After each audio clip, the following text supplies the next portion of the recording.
A 20-year-old man from Walton, New York, was found guilty of possession of child essay material. What is child essay? It's typically called CSAM, child assault material. What is that? I can't say that on open social media or the filters will uh, take the video down.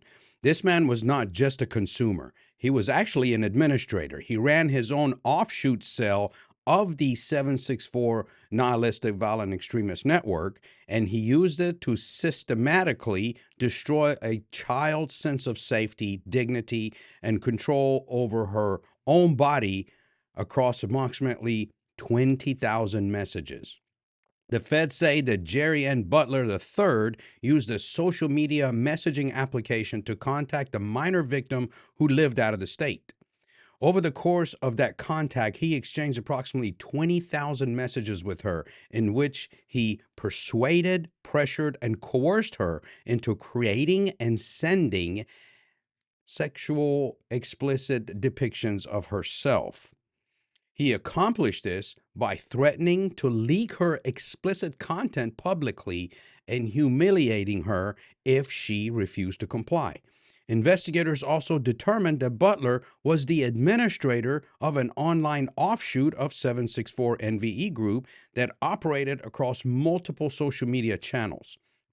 That cell's members were engaged in extortion of minors, coercing self-harm, harming animals, and producing and distributing child essay material as a form of ideological participation and network bonding.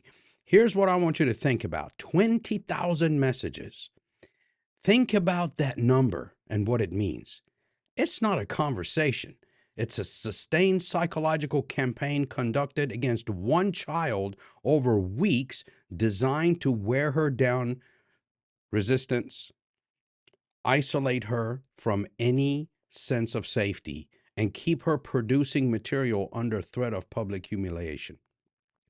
This is exactly how 764 and the broader nihilistic violent extremist networks inside the calm ecosystem operate.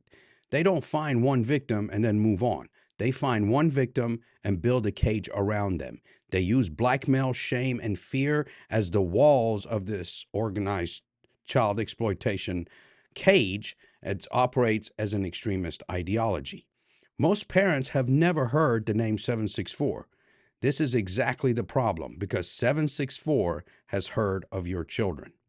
If you want to understand how 764 and other nihilistic violent extremist networks recruit, operate, and systematically exploit children across social media and messaging platforms, and what the warning signs look like before your child becomes a victim, join my free newly launched Radicalization Awareness Network community through the link in my bio. And as I've always said, please like, share, and follow. And if you see something, say something. Have a great day.